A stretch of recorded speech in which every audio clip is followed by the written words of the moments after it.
बिहार में इस साल विधानसभा चुनाव होने वाले हैं और सभी राजनीतिक दल अपनी अपनी तैयारियों में जुट गए हैं। मुख्यमंत्री नीतीश कुमार अभी बीजेपी के साथ है, लेकिन बिहार की राजनीति में समीकरण कब बदल जाए इसका कोई भरोसा नहीं है।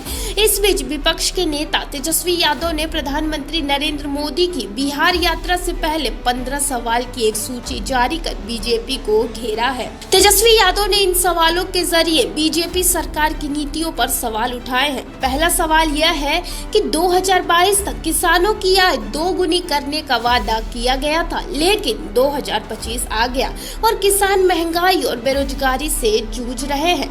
दूसरा सवाल बिहार के किसानों को लेकर है कि डबल इंजन सरकार ने उनके लिए क्या विशेष किया है। तीसरा सवाल बिहार के किसानों की आय देश में सबसे कम क्यों है। इसके अलावा तेजस्वी ने पूछा कि बिहार की साक्षरता दर देश में सबसे कम क्यों है और प्रति व्यक्ति निवेश इतना कम क्यों है।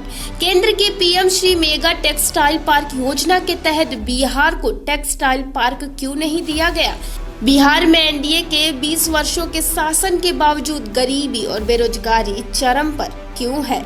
तेजस्वी यादव ने प्रधानमंत्री से यह भी पूछा कि मोतिहारी की चीनी मिलों को लेकर किए गए वादों का क्या हुआ। उन्होंने कटिहार की जूट मिल और अन्य बंद पड़ी मिलों को शुरू करने को लेकर भी सवाल उठाया।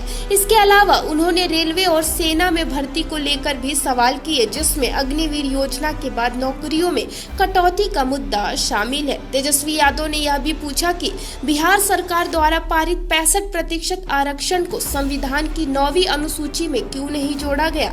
उन्होंने जातिगत जनगणना को लेकर भी केंद्र सरकार पर सवाल खड़े किए। साथ ही उन्होंने बिहार में बढ़ते पलायन पर चिंता जताई और पूछा कि इस मुद्दे को हल करने के लिए केंद्र सरकार ने क्या कदम उठाया है। तेजस्वी ने कहा कि जैसे ही चुनाव नजदीक आएंगे, प्रधानमंत्री मोदी को बिहार और बिहारियों की याद आएगी। वे गंगा मैया, छठी मैया और जन नायक कर्पूरी ठाकुर, लिट्टी चोखा, सिल्क उद्योग और विशेष पैकेज जैसी चीजों का जिक्र करेंगे, लेकिन असल में बिहार को अब तक कुछ खास नहीं मिला।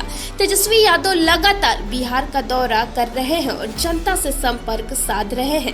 वे महिलाओं और युवाओं से संवाद कर रहे हैं और अपने वादों को पूरा करने का भरोसा भी दे रहे हैं।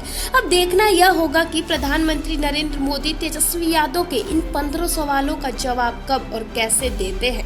आपको क्या लगता है, क्या बीजेपी इन सवालों का जवाब देगी? अपनी राय हमें कमेंट में जरूर बताएं।